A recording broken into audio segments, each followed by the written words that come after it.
My name is Sylvia Harrington. I'm 52 years old, a mother, a wife, and a successful interior designer. Or at least I used to be. I sit here now staring at the ruins of my life, wondering how I ended up here. Perhaps if I had just ignored the spark, that moment when someone younger, vibrant, and full of life made me feel alive again, everything would still be intact. But I didn't. There's no justification for what I did. No way to sugarcoat or explain away the decisions I made that unraveled decades of relationships, trust, and stability. Yet, the real destruction didn't come from my affair. It came from what followed. When Alex walked into my life, he was just my best friend's son. A confident young man with his whole future ahead of him. But somewhere along the way, lines blurred, boundaries were crossed, and I lost myself in something reckless and forbidden. That day in the shower, when he invaded a space so intimate, I knew I had gone too far. But it wasn't just my husband or my best friend who suffered. By the time it was all over, someone was missing, another person was dead, and I was left to carry the burden of it all. If you think infidelity is the worst crime a person can commit, think again. The summer heat was always oppressive in Charleston, South Carolina, especially in the afternoons, when the sunlight poured into my office through large bay windows. That day was no different. I had just wrapped up a call with a difficult client, my head pounding from the conversation. My assistant, Miranda, knocked softly on the door and peeked in. "Lorna's here," she said with a smile. Lorna Teague, my best friend for over 3 decades, breezed into the room like a whirlwind. Her short auburn hair was styled neatly, her energy as vibrant as ever. Lorna was the kind of woman who could light up a room with just her presence. After losing her husband years ago, she had thrown herself into social events, charity work, and raising her only son, Alex. "Don't you ever take a break?" she teased, plopping herself into the chair across from me. "You've been at it for hours, haven't you?" I laughed, pushing the stack of swatches I'd been working on to the side. "The bills don't pay themselves, Lorna." She waved her hand dismissively. "You're too good at this. You should let Victor take care of the bills and pamper yourself for a change." Victor, my husband of 25 years, had long since stopped taking care of anything in our marriage.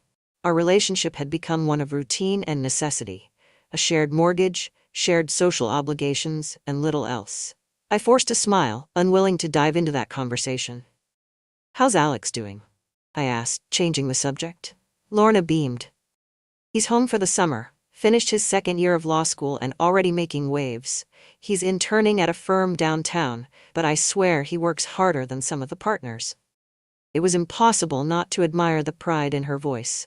I had known Alex since he was a boy, but in recent years I'd started noticing how much he'd changed. No longer the lanky teenager, but a man with a confident stride, sharp features, and a charm that came naturally. I hadn't seen him in months, and though I wouldn't admit it then, I was curious. That evening, Victor arrived home late, as usual. I was in the kitchen preparing dinner, a roasted chicken with vegetables, when I heard the sound of his keys jangling at the door. He walked in without a word, setting his briefcase on the counter before grabbing a beer from the fridge. "Long day?" I asked, trying to sound casual. He grunted in response, his eyes fixed on his phone. It had become our routine. I would make dinner, he would eat in silence, and then retreat to his study for the rest of the evening. There was no warmth, no connection, just 2 people sharing a house. That night, after he'd gone to bed, I found myself scrolling through old photos on my phone, pictures of us during better times.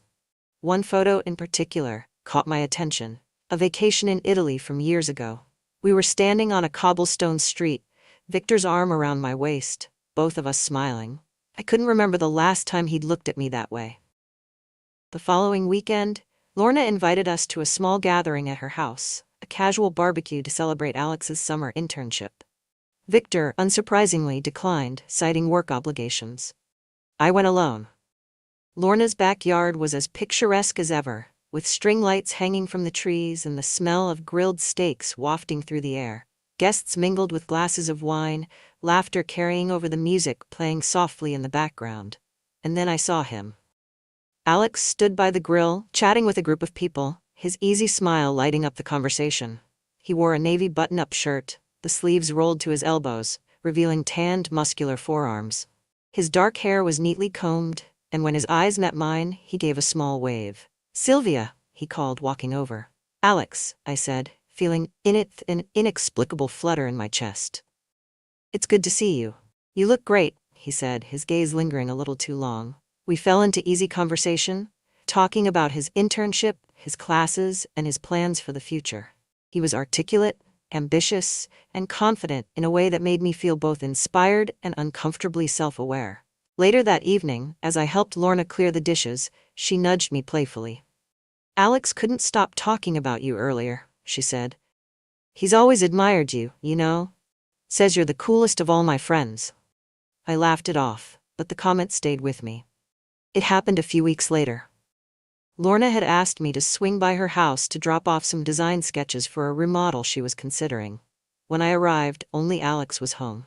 He opened the door, flashing that same charming smile. "Mom's out running errands," he said, stepping aside to let me in. I hesitated for a moment, but stepped inside. We sat in the living room, talking as I explained the sketches.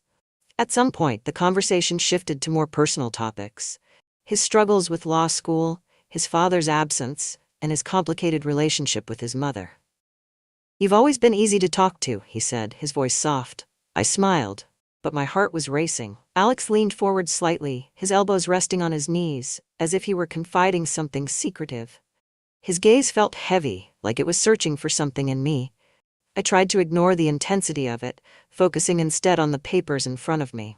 "You know," he said, breaking the silence, "I always wondered how someone like you ended up with someone like Victor." The comment caught me off guard, and I looked up, startled. "What do you mean?" Alex shrugged, a faint smirk tugging at the corner of his lips. "I just mean, you're vibrant, creative, the kind of person who makes people stop and pay attention. And Victor, well, he doesn't seem like the kind of man who notices much of anything." I laughed nervously, unsure of how to respond. "Victor and we've been married a long time. It's complicated." "Complicated," Alex echoed, leaning back into the couch. "That's just another word for unsatisfying, isn't it?" The air in the room felt suddenly thick, charged with something unspoken. I stood, gathering the sketches into a neat pile. "I should get going," I said, my voice wavering slightly. Alex stood too, his movements slow and deliberate. He stepped closer, and for a brief moment, I thought he might say something else, but instead he simply reached out and touched my arm lightly. "You deserve more, Sylvia," he said softly. The words lingered long after I'd left Lorna's house, echoing in my mind during the drive home. I don't know when I made the conscious decision to let it happen. Maybe it was after weeks of replaying Alex's words in my head, or maybe it was the way he looked at me the next time we saw each other at another of Lorna's gatherings. We were in the kitchen, away from the other guests. Alex was helping me uncork a bottle of wine, his hands brushing against mine as he passed the opener. I felt my breath catch, and before I could think, he leaned in, his voice barely a whisper. "No one's watching," he said. And just like that, the walls I'd carefully constructed around my life came crashing down. The affair began in secret, as these things always do. Alex would find excuses to stop by my house when Victor was at work, and I'd find reasons to meet him at his apartment downtown, a place he shared with 2 other students who were rarely around. He was attentive in ways Victor hadn't been in years, noticing the small things. When I changed my hairstyle, the new perfume I wore, the way I laughed when I was trying to hide my nerves. For the first time in years, I felt alive. I felt wanted. But with every stolen moment came an undercurrent of dread. The first time I almost got caught, I was meeting Alex at a small cafe downtown. We had chosen it because it was tucked away, unlikely to be frequented by anyone we knew. Halfway through our conversation, I saw a familiar figure walk in, Victor's business partner, Todd. My heart raced as I ducked my head, pretending to examine the menu. Alex noticed my panic and reached across the table, placing his hand over mine. "Relax," he said with a grin. "You're overthinking it." But I wasn't. Todd spotted me on his way to the counter and gave a friendly wave. I forced a smile and waved back, praying he wouldn't mention it to Victor.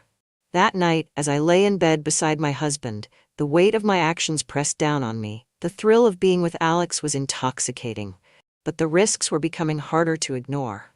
Victor wasn't a man of many words, but he wasn't oblivious either. He began noticing the little changes: my sudden need to leave the house more often, the way I'd linger over my phone when I thought no one was watching, the distant look in my eyes when he spoke to me. One evening, as we sat in the living room, he set his glass of bourbon down and looked at me intently. "Is there something you want to tell me?" he asked. I froze, the question catching me completely off guard. "What do you mean?" "You've been different lately," he said, his tone carefully measured, distracted, secretive. I felt a wave of panic rise in my chest, but I forced myself to remain calm. "It's just work," I said quickly, "a new project with a difficult client." Victor didn't look convinced, but he didn't press the issue. Instead, he stood and walked to his study, leaving me alone with my guilt. It happened on a Thursday afternoon. Victor was away on a business trip, and Alex had texted me, asking if he could stop by. I agreed, thinking we'd have a few hours to ourselves before I had to leave for a meeting. I was in the shower when I heard the sound of the front door opening and closing. I assumed it was Alex and thought nothing of it, until the bathroom door creaked open. "Alex?" I called out, my voice echoing in the tiled space. There was no response, but I felt his presence before I saw him.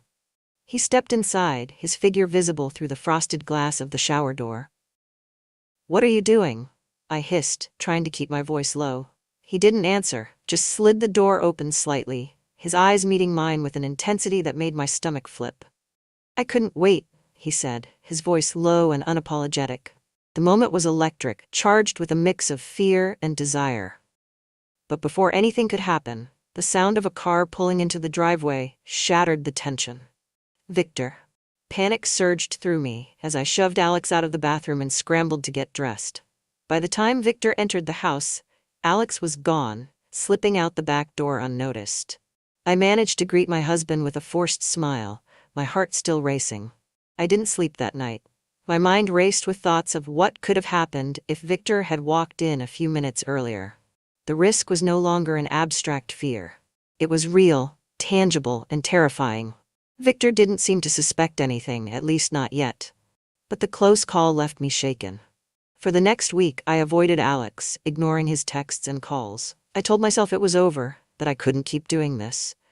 Not to Victor, not to Lorna, not to myself. But Alex wasn't the kind of person to let things go easily. It started with small things: a bouquet of flowers delivered to my office with a cryptic note, a voicemail saying he missed me, a text reminding me of moments we'd shared.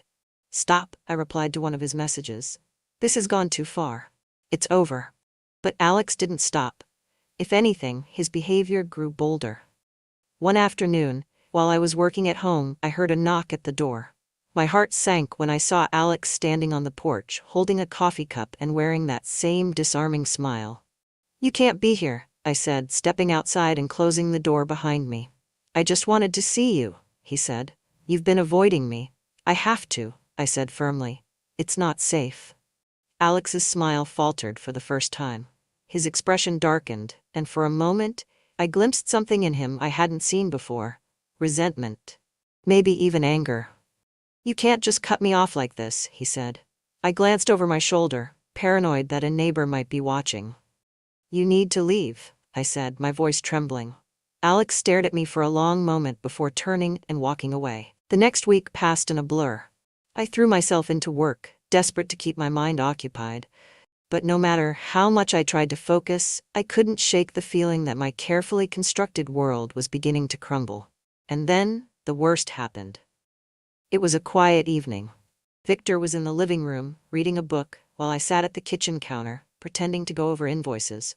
My phone buzzed, and out of habit, I glanced at the screen.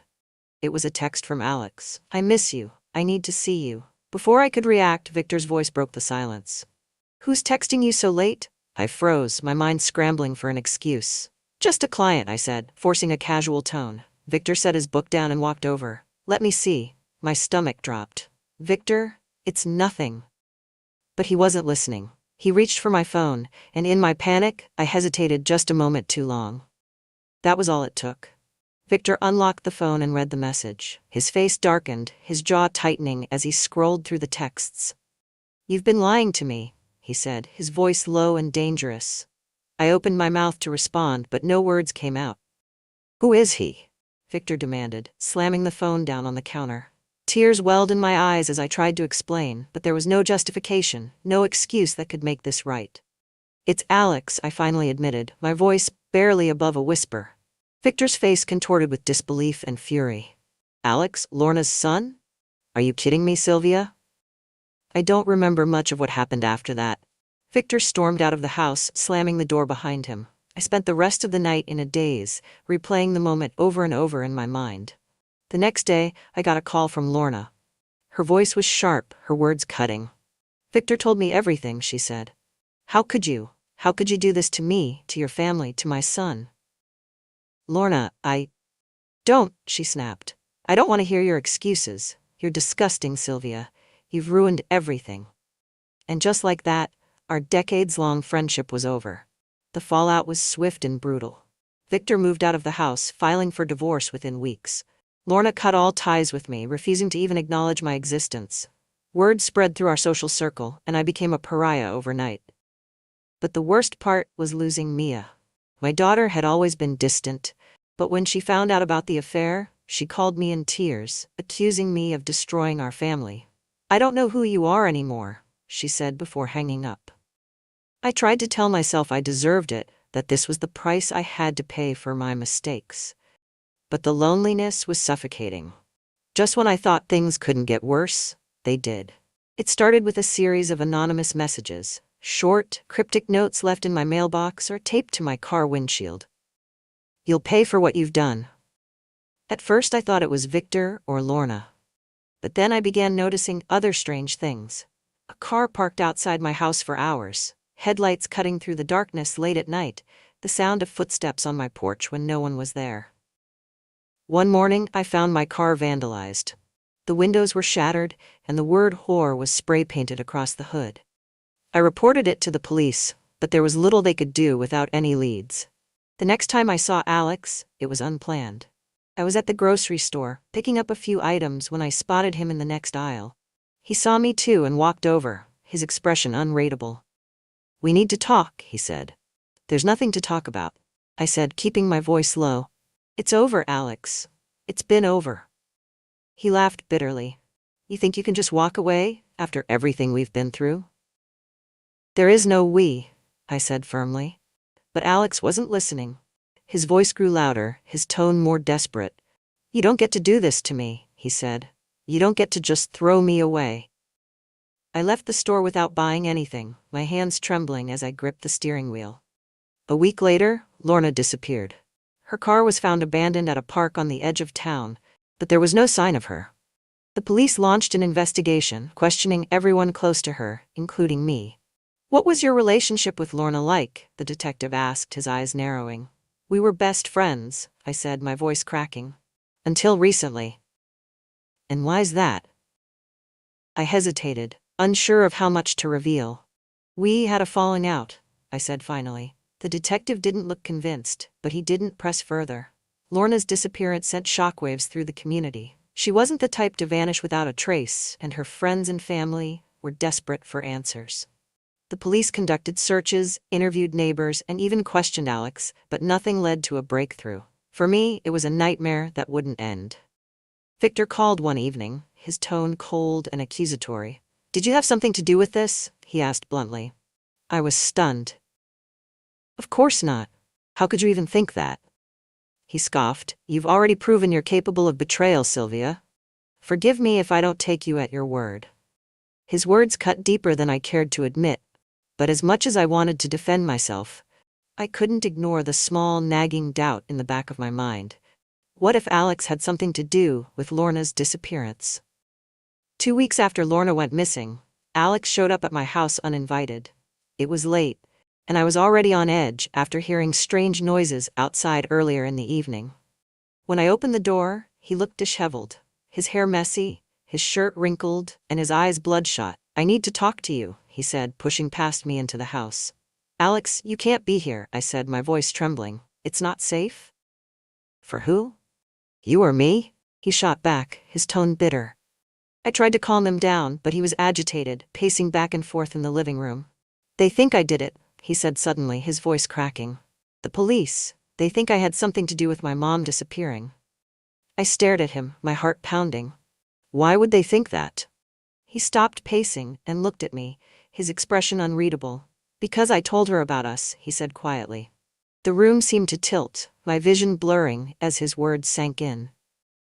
You told her? I whispered, horrified. She was pushing me, asking why I was acting so different, he said, running a hand through his hair. I didn't mean to, but it just came out. I felt like the ground had been ripped out from under me. Lorna knew. She had known before she disappeared. From that moment on, I couldn't shake the feeling that I was being watched. Every creak of the floorboards, every shadow that flickered across the windows set my heart racing. One night, I woke to the sound of footsteps outside my bedroom door.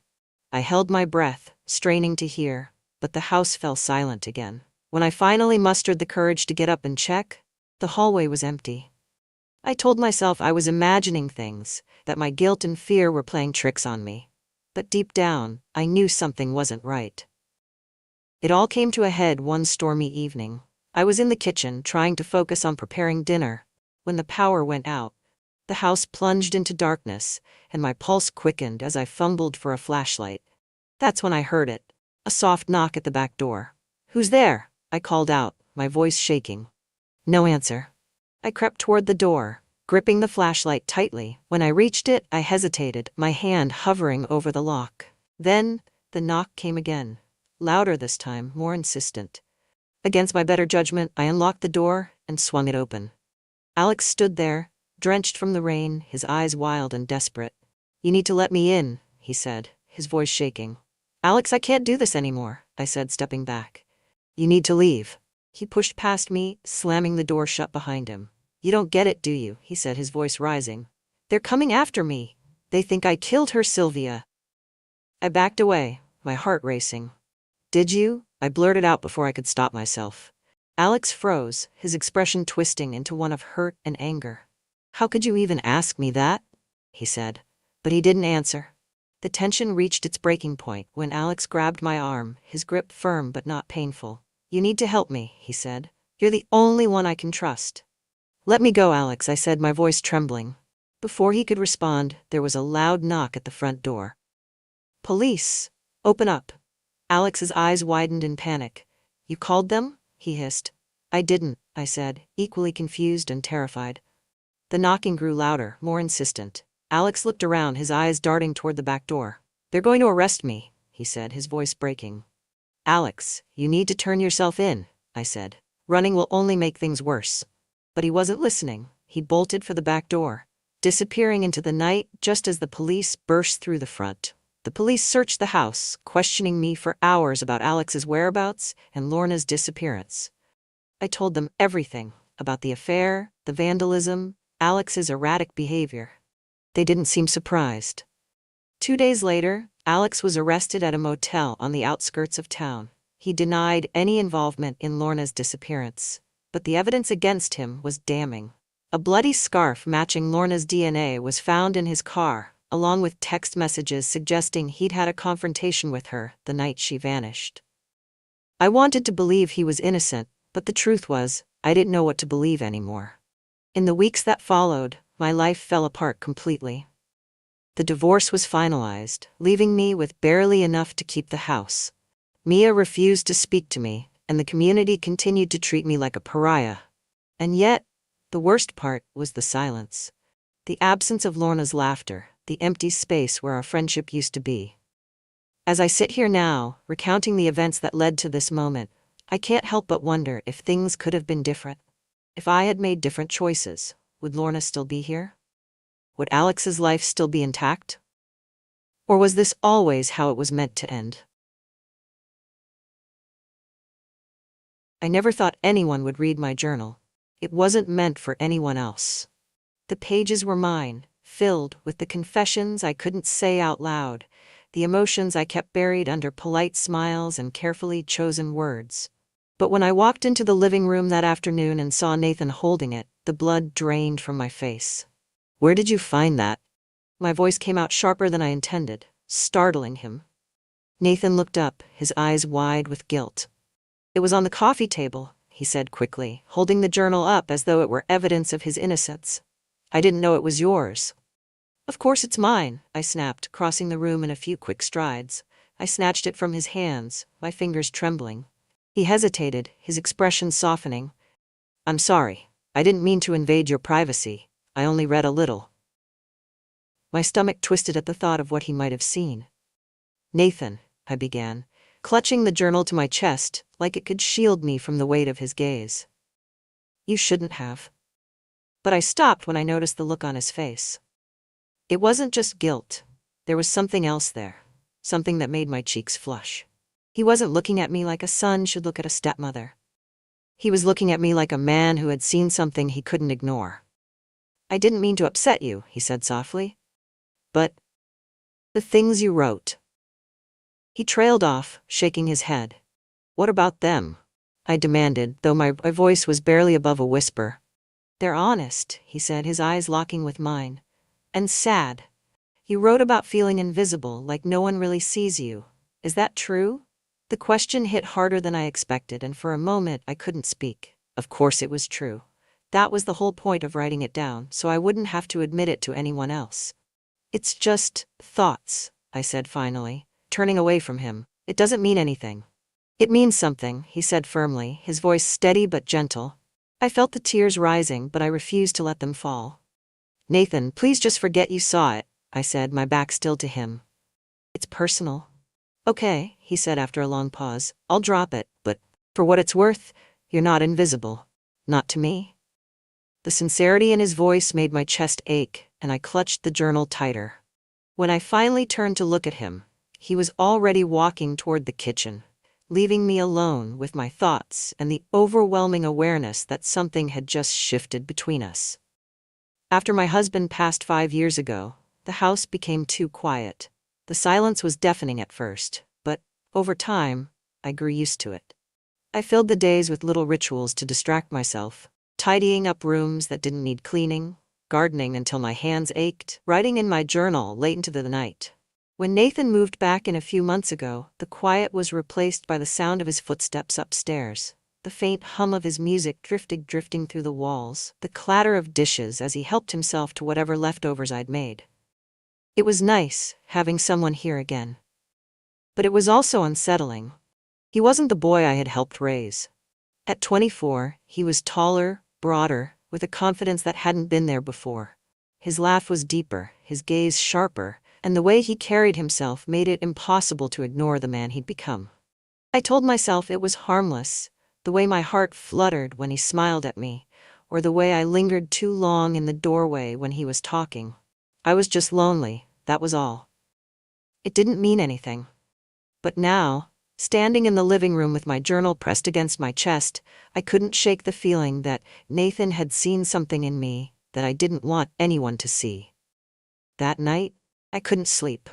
I lay in bed staring at the ceiling, my mind replaying the moment in the living room over and over. I kept thinking about the way Nathan had looked at me, curious, almost tender. It wasn't the look of a boy who had made a mistake. It was the look of a man who had seen something raw, something real, and couldn't look away. I wanted to be angry at him for reading my journal, for crossing a line. But more than that, I was angry at myself for letting him see me like that. I had spent years building walls, keeping my emotions neatly contained. I didn't want anyone to know how lonely I was, how much I longed for connection, for someone to really see me. But Nathan had seen me. And the way he looked at me afterward, it made my heart race in a way I didn't want to think about. The next morning, I found Nathan in the kitchen, standing by the counter with a bowl of cereal in one hand and his phone in the other. The sunlight streaming through the window hit him just right, illuminating the auburn in his dark hair, the sharp line of his jaw. He looked relaxed, unaware of the way my chest tightened the moment I stepped into the room. I hesitated in the doorway, gripping the edge of the wall as I watched him. He hadn't noticed me yet, and I debated whether to just grab my coffee and retreat upstairs. But then he looked up, his eyes meeting mine, and there was that look again, steady, searching, impossible to avoid. "Morning," he said, his voice casual, but the way his gaze lingered made it clear he hadn't forgotten yesterday. "Morning," I replied, forcing my voice to sound normal as I crossed to the coffee maker. My hands trembled, as I reached for the mug, the warmth of the ceramic grounding me slightly. "I owe you an apology," Nathan said, setting his bowl on the counter. I froze, staring down into my coffee. "You don't need to." "Yes, I do," he interrupted, his tone soft but insistent.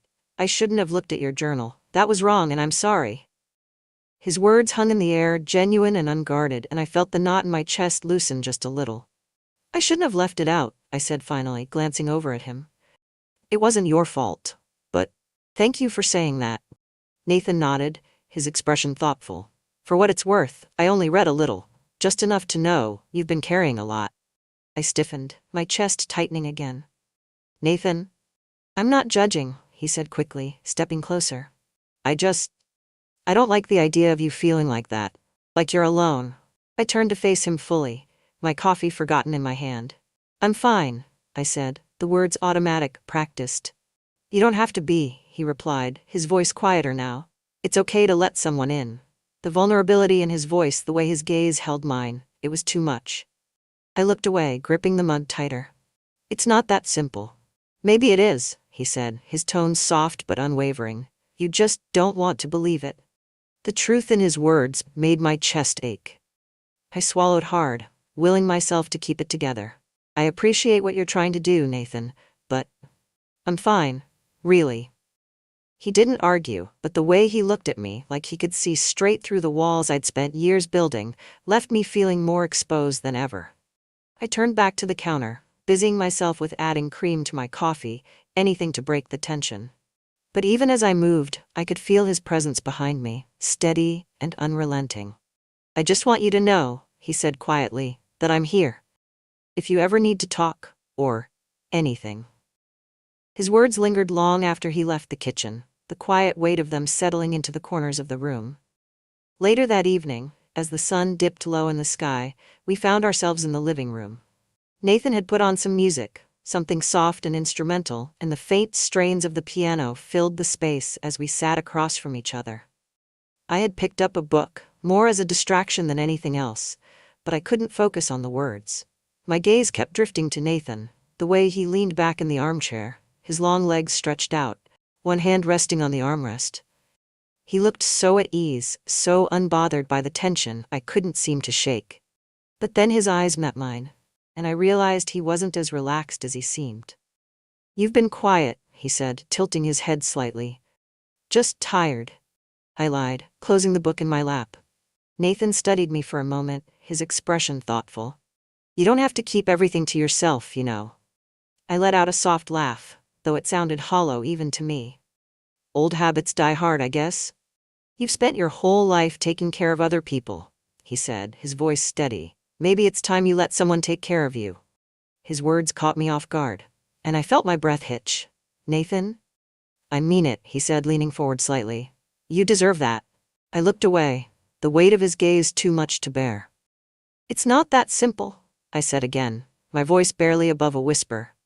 "It could be," he said softly. The quiet conviction in his voice made my chest tighten, and for a moment, I couldn't speak. The music played on, filling the silence between us, but the tension in the room was impossible to ignore. I stood abruptly, clutching the book to my chest. "I think I'll head upstairs," I said, my voice unsteady. Nathan didn't try to stop me, but as I turned to leave, he said, "For what it's worth, I see you, and I care about you." I froze, his words echoing in my mind as I gripped the edge of the doorway. I wanted to turn around, to say something, but the lump in my throat wouldn't let me. Instead, I nodded, the motion small and shaky, before retreating up the stairs. That night, as I lay in bed, staring up at the ceiling, I couldn't stop thinking about the way he had looked at me, like I wasn't invisible. Like I wasn't just someone who existed in the background. For the first time in years, I felt seen. The sun had just set, leaving the sky a deep shade of indigo, with faint streaks of gold clinging stubbornly to the horizon. I was in the kitchen, slicing vegetables for a simple dinner, trying to lose myself in the rhythm of chopping. The soft murmur of music drifted in from the living room, Nathan's playlist, I realized. His taste in music was so different from mine, but something about the faint hum of it made the house feel fuller. When I heard his footsteps approaching, my shoulders tensed instinctively. After the morning's conversation and his parting words last night, the air between us had felt too thick, too fragile. "Need a hand?" he asked, leaning casually against the doorway. His sleeves were rolled up, and his hair was slightly damp, as though he'd just come in from a quick shower. "I've got it," I said quickly, though my voice sounded thinner than I intended. Nathan stepped into the kitchen anyway, his movements unhurried. "At least let me set the table," he offered, reaching for the stack of plates without waiting for my reply. I wanted to protest, to tell him it wasn't necessary, but the sight of him moving around the kitchen so naturally, as though this were just another ordinary evening, stopped me. There was something comforting about it, even if I didn't want to admit it. "Do you remember the last time we cooked together?" he asked, his tone light but warm. I glanced at him, surprised. "Not really." "Christmas," he said, a faint smile tugging at the corner of his mouth. "You let me help with the stuffing, and I burned the bread cubes." I laughed despite myself, the memory rushing back. "You didn't just burn them, you set off the smoke alarm." "Hey, I was 19, he said, grinning. "Cut me some slack." The ease in his tone, the way his smile reached his eyes, it was disarming. For a moment, I forgot the tension that had been building between us and let myself enjoy the warmth of his presence. By the time we sat down to eat, the house felt quieter, more intimate. The candles Nathan had insisted on lighting cast a soft glow over the table, their flickering light reflecting in his eyes as he poured wine into both our glasses. "To surviving another day," he said, raising his glass. I hesitated, then clinked mine lightly against his. "Cheers," I said softly. The meal passed in comfortable silence, punctuated by the occasional comment or shared smile. I couldn't help but notice the way Nathan watched me. Not in the way one watches out of politeness, but with a quiet, unspoken curiosity that made my cheeks warm. After dinner, Nathan carried the dishes to the sink without being asked. I joined him, drying each plate he washed, the quiet rhythm of our movements oddly soothing. "You don't have to help, I said after a while. "Maybe I want to," he replied, glancing at me out of the corner of his eye. His words were simple, but the way he said them, soft, deliberate, made something in my chest tighten. When we finished, I reached for the bottle of wine still sitting on the counter. "Want another glass?" I asked, trying to sound casual. "Sure," he said, his smile easy. "Why not?" We moved to the living room, the remnants of dinner and the faint clink of glasses forgotten as we settled into the space. Nathan took the armchair, his long legs stretched out in front of him, while I curled up on the couch, tucking my feet beneath me. The music played softly in the background, a gentle, almost melancholic tune that filled the quiet without overwhelming it. I sipped my wine, the warmth of it spreading through me as I glanced over at Nathan. He looked relaxed, his head tilted back slightly, his fingers drumming idly against the armrest. "What's on your mind?" he asked suddenly, his voice cutting through the quiet. I hesitated, startled by the question. "What makes you think something's on my mind?" Nathan's lips curved into a faint smile. "You have that look." "What look?" "The one you get when you're overthinking something," he said simply. I let out a soft laugh, shaking my head. "I don't know what you're talking about." "Sure, you don't," he said, his tone teasing but gentle. I took another sip of wine, letting the silence settle between us again. But I could feel his eyes on me, steady and unrelenting, and it made my chest tighten in a way I didn't want to name. "You've been different lately," he said after a moment, his tone quieter now. "Different how?" I asked, though I wasn't sure I wanted to hear the answer.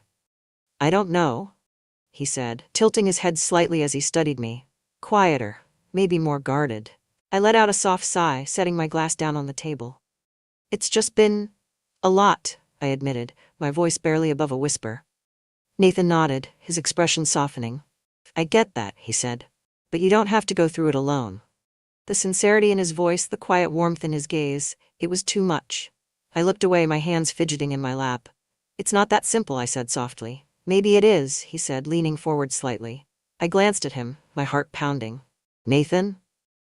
"I mean it," he said, his voice steady but gentle. "You've spent so much time taking care of everyone else.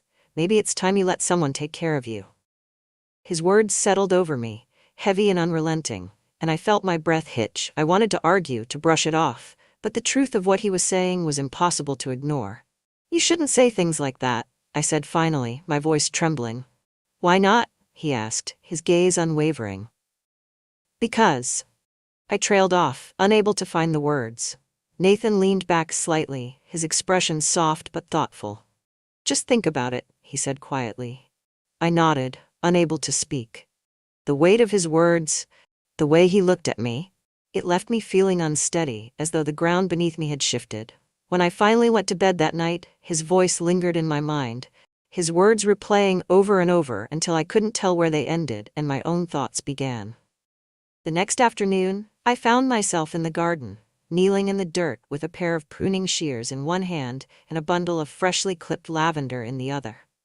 The air was warm and thick, with the scent of earth and blooming flowers, a soft breeze offering just enough relief to keep the heat from being oppressive. The garden had always been my sanctuary, a place where I could lose myself in the rhythm of tending to the plants. But today, even the familiar comfort of the soil beneath my hands couldn't quiet the thoughts swirling in my head. I didn't hear Nathan approach until he spoke. Looks good out here. Startled, I glanced up to find him standing at the edge of the garden, one hand in his pocket and the other holding a bottle of water. He was dressed casually, in a gray t-shirt and jeans, his hair ruffled slightly by the breeze. You scared me, I said, letting out a soft laugh as I sat back on my heels. Didn't mean to, he said, stepping closer. I just thought you might need a break. He held out the water bottle, his smile easy and warm. Thanks, I murmured, taking it from him. He crouched down beside me, his gaze sweeping over the garden. You've really got a knack for this, he said, nodding toward the neatly trimmed rows of flowers and herbs. It's just practice, I said, unscrewing the cap of the bottle. And a lot of trial and error. Nathan chuckled, the sound low and pleasant. Still, it's impressive. I can barely keep a houseplant alive. I smiled faintly, taking a sip of water as I watched him. There was something about the way he was sitting there, relaxed and unguarded, that made my chest ache. He glanced at me, his brow furrowing slightly. You okay? I hesitated, the question catching me off guard. Why wouldn't I be? You've been quiet, he said, his tone soft but probing. More than usual. I sighed, setting the water bottle down beside me. Just thinking, I said vaguely, hoping he'd leave it at that. But Nathan wasn't the type to let things go. About what? He asked, his gaze steady. I fiddled with the pruning shears in my hand, my chest tightening. Life, I said finally. Everything. He nodded, his expression thoughtful. I get that. There was a pause, the silence between us filled with the gentle rustle of leaves in the breeze. I've been thinking a lot too, Nathan said quietly. I glanced at him, surprised by the shift in his tone. About what? About what I'm doing with my life, he admitted, his gaze distant. Where I'm going, who I want to be. His honesty caught me off guard, and I found myself setting the shears aside, giving him my full attention. That's a lot to think about, I said softly.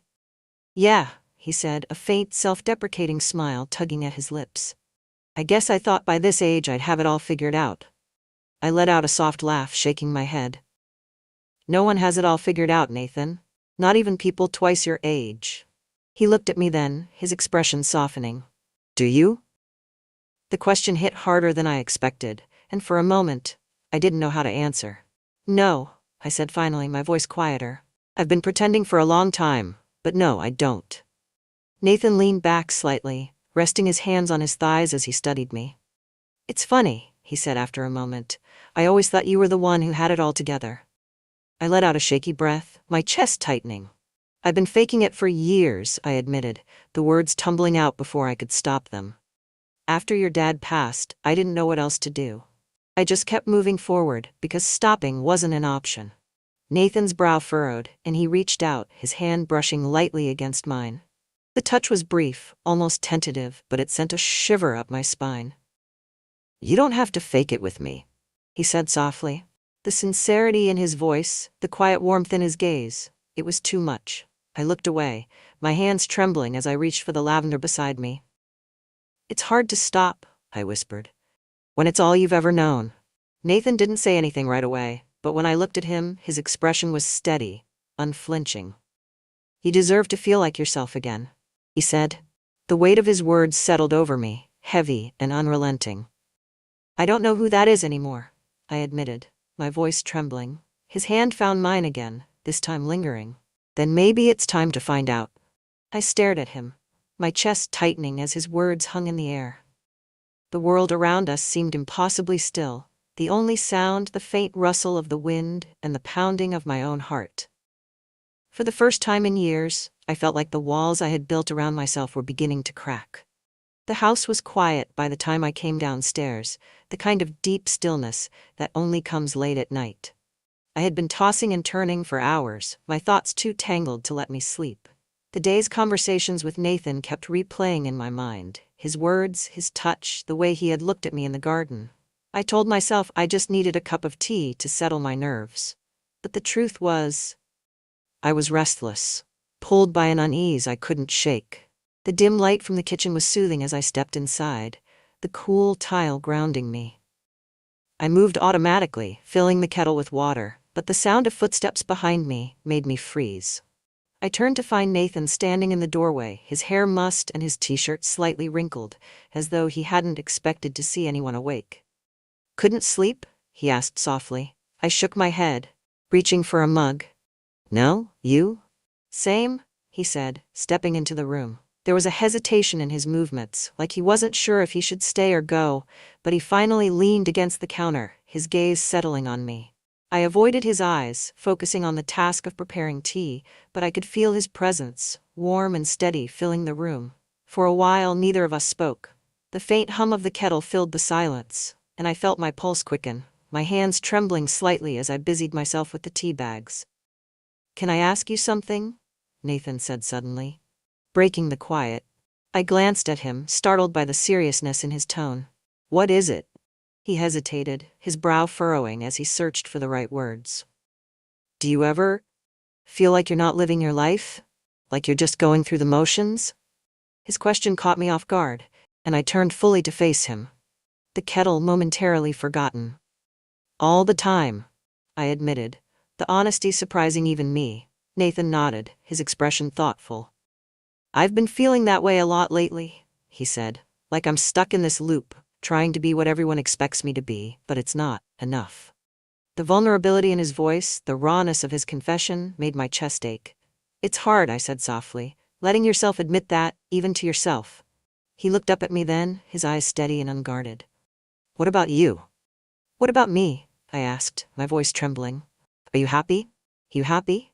he asked, his tone gentle but insistent. The question hung in the air, heavy and unrelenting. I opened my mouth to respond, but the words caught in my throat. Was I happy? Did I even remember what that felt like? "I don't know," I said finally, my voice barely above a whisper. Nathan pushed off the counter, taking a step closer. "You deserve to be," he said quietly. I let out a shaky breath, my chest tightening as his words sank in. "It's not that simple, Nathan," I said, looking away.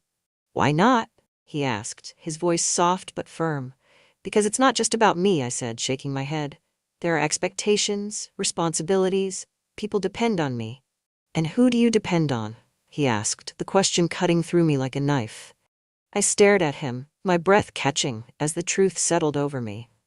For years, I had carried everything on my own, never allowing myself to lean on anyone. But now, standing here with Nathan, I felt the weight of it all pressing down on me, threatening to break me. "You don't have to do it alone," he said, his voice softer now. I shook my head, tears stinging at the corners of my eyes. "Nathan, you don't understand." "I do," he said, stepping closer. "I see you every day, holding everything together, pretending you're fine when you're not. You don't have to hide that from me." His words broke something in me, and before I could stop myself, the tears spilled over. I turned away, covering my face with my hands, but Nathan was there, his hands gentle as they rested on my shoulders. "It's okay," he murmured, his voice steady and soothing. "You don't have to be strong all the time." I shook my head, the tears coming faster now. "You don't know what you're saying," I whispered. "Yes, I do," he said firmly, turning me to face him. "You've spent so long taking care of everyone else, but who's taking care of you?" The question shattered the last of my defenses, and I looked up at him, my vision blurred by tears. "I don't know how to let anyone in," I admitted, my voice trembling. "You don't have to know," he said softly, his hand sliding down to hold mine. "Just let me try." The warmth of his touch, the quiet conviction in his voice, it was too much. I felt myself leaning into him, my forehead resting against his shoulder as I tried to catch my breath. For a moment we stood there in the dim light of the kitchen, the only sound the faint hum of the kettle and the soft rustle of his breath. "I'm scared," I admitted, my voice barely audible. "I know," he said gently, "but you don't have to be. Not with me." His words settled over me like a promise, fragile but unyielding, and for the first time in years, I felt the faintest flicker of hope. The storm outside had begun to intensify, rain lashing against the windows and thunder rumbling in the distance. I sat on the couch in the living room, staring at the fireplace, though no fire was lit. My hands rested in my lap, clenched together tightly enough to leave marks on my palms. Nathan was sitting across from me, his elbows resting on his knees, his hands clasped together as he leaned forward. The space between us felt both impossibly small and unbearably wide, every breath filling the room with unspoken tension. We hadn't spoken since the moment in the kitchen, but the weight of it lingered in the air, thick and heavy. "You're quiet," he said softly, breaking the silence. I glanced at him, startled by the sound of his voice. "So are you." He gave a faint smile, though it didn't reach his eyes. "I'm just trying to figure out what to say." "Maybe we don't have to say anything," I said quickly, my voice trembling. "Maybe we can just let this go." Nathan's jaw tightened, and he leaned back slightly, his gaze steady and searching. "Can you?" he asked quietly. I looked away, my throat tightening. "I don't know," I admitted, my voice barely above a whisper. The rain outside grew louder, the wind rattling the windows, and for a moment, the sound filled the room, drowning out the silence between us. "You're scared," Nathan said finally, his tone soft but firm. "Of course I'm scared," I said, my voice breaking. "Nathan, it's not right. It's not supposed to happen." "Who says?" he asked, his tone gentle but insistent. "Everyone," I said, my chest tightening. "Society, common sense, decency. It's your pick." Nathan leaned forward again, his eyes locked on mine. "But what about what we feel? Doesn't that matter?" I opened my mouth to respond, but no words came. The truth of his question, the raw honesty in his voice left me breathless. "Nathan," I began, my voice trembling, "this isn't just about us. There are consequences." "To what?" he interrupted, his voice sharper now. "To being happy? To letting yourself feel something real for the first time in years?" His words hit like a blow, and I felt the tears rising again, unbidden and unwelcome. "You don't understand," I whispered. "Then help me understand," he said, his voice softening. I stared at him, my chest tight with emotion. "I've spent my whole life doing what I'm supposed to do," I said, the words tumbling out in a rush. "Taking care of people, holding everything together, being the person everyone expects me to be. I don't know how to be anything else." "You don't have to be anything else," Nathan said, his voice low and steady. "You just have to be you. That's enough." The simplicity of his words, the quiet conviction in his tone, it was almost too much to bear. I felt my breath hitch, my hands trembling in my lap. "You're asking me to take a risk?" I said softly. "I am," he admitted, his gaze unwavering. "But I'm asking because I know it's worth it. Because I know you're worth it." The tears spilled over then, hot and unrelenting, and I turned away, covering my face with my hands. "I don't know if I can do this," I whispered, my voice breaking. Nathan didn't move at first, but then I felt the couch shift as he came to sit beside me. His hand rested gently on my shoulder, his touch warm and steady. "You don't have to decide right now," he said softly, "but I need you to know how I feel. I need you to know that I care about you, more than I probably should, but I do." His words hung in the air, and I felt my heart pounding, each beat echoing in my ears. Slowly I lowered my hands, turning to look at him. His face was close to mine, his expression open and vulnerable, and for a moment, the rest of the world seemed to fade away. "Nathan," I began, my voice trembling, But before I could finish, he leaned in, his lips brushing against mine in a kiss that was soft and tentative, as though he were giving me one last chance to pull away.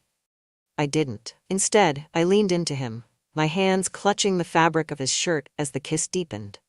It was like a dam breaking, all the emotions I had been holding back spilling over in a rush of heat and longing.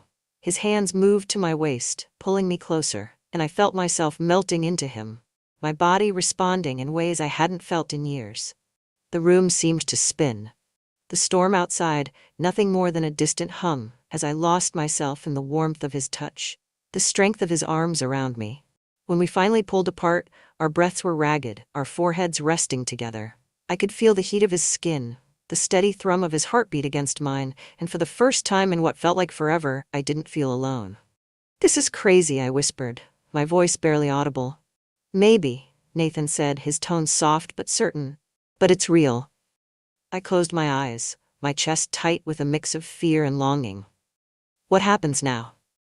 I asked, my voice trembling. "We figure it out," he said simply. "Together."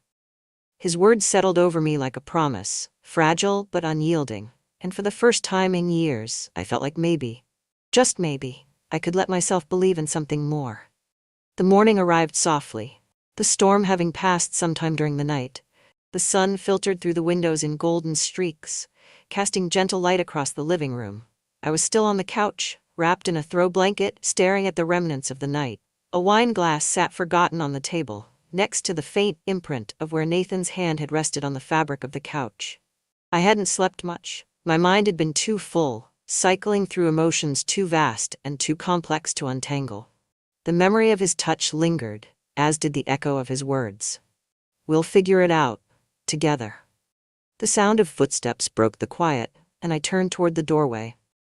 Nathan was there, his hair mussed from sleep, his t-shirt wrinkled. He paused when he saw me, his expression softening.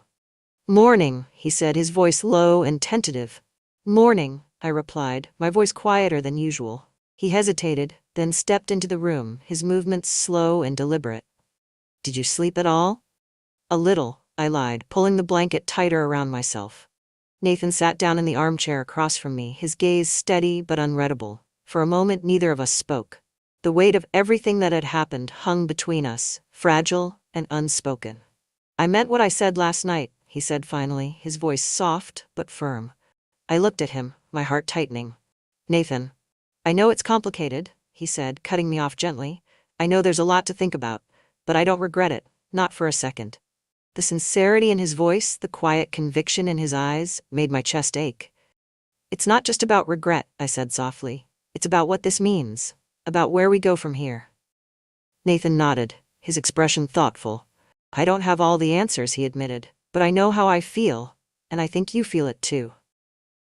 I looked away, my hands trembling slightly as I clutched the edge of the blanket. "What if this changes everything?" "It already has," he said simply. The truth of his words hit me like a blow, and I felt my breath catch. He wasn't wrong. Everything between us had shifted, the lines we'd both carefully maintained now blurred beyond recognition. "I don't know how to do this," I admitted, my voice trembling. "You don't have to know," he said gently. "We'll figure it out together." The quiet certainty in his voice, the way he looked at me like I was something worth holding on to, it was almost too much to bear.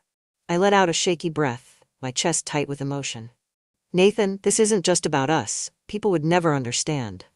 "Maybe not," he said, his tone steady. "But I don't care about them. I care about you." His words hung in the air, and I felt my defenses crumbling. The walls I had spent years building, now nothing more than fragile glass. "You make it sound so simple," I said softly. "Maybe it can be," he replied. For a moment, the room was silent except for the faint sound of the wind outside. I looked at him, my heart pounding, and for the first time, I allowed myself to really see him. Not as my stepson, not as the boy I had helped raise, but as the man he had become. "I'm scared," I whispered. "I know," he said, his voice soft but unwavering. "But you don't have to be. Not with me." The quiet assurance in his voice, the warmth in his gaze, it was enough to make me believe, just for a moment, that maybe this wasn't as impossible as it seemed. "I need time," I said finally, my voice trembling. Nathan nodded, his expression softening. "Take all the time you need," he said. "I'm not going anywhere." His words settled over me like a promise, fragile but steady, and I felt a flicker of something I hadn't felt in years. Hope. Later that morning, after Nathan had gone out for a walk, I found myself sitting by the window with a cup of tea, staring out at the garden. The storm had left everything damp and glistening, the sunlight catching on the leaves and making them shine like tiny jewels. The house felt quieter now, but not in the way it had before. There was a different kind of silence, one that felt less like loneliness and more like possibility. I thought about the night before, about the way Nathan had held me, the way he had looked at me like I was someone worth fighting for. It was terrifying and exhilarating all at once, a feeling I wasn't sure I was ready to face. But as I sat there, the warmth of the tea spreading through me, I realized something. For the first time in years, I didn't feel invisible. Nathan had seen me. Not the version of myself I presented to the world, but the real me. And even though it scared me, even though I didn't know what the future held, I couldn't ignore the way that made me feel. When Nathan returned, his cheeks flushed from the cool air outside, he smiled at me, and I felt the tightness in my chest ease just a little. "Everything okay?" he asked, his tone light but curious. I nodded, a small smile tugging at the corner of my lips. "Yeah," I said softly. "Everything's fine." It wasn't a lie, but it wasn't the whole truth either. Everything wasn't fine. Not yet. But for the first time in a long time, I felt like maybe it could be. The story wasn't over, not by a long shot. There were still so many questions, so many unknowns. But as Nathan sat down beside me, his hand brushing lightly against mine, I felt a flicker of something I hadn't felt in years, the possibility of something more.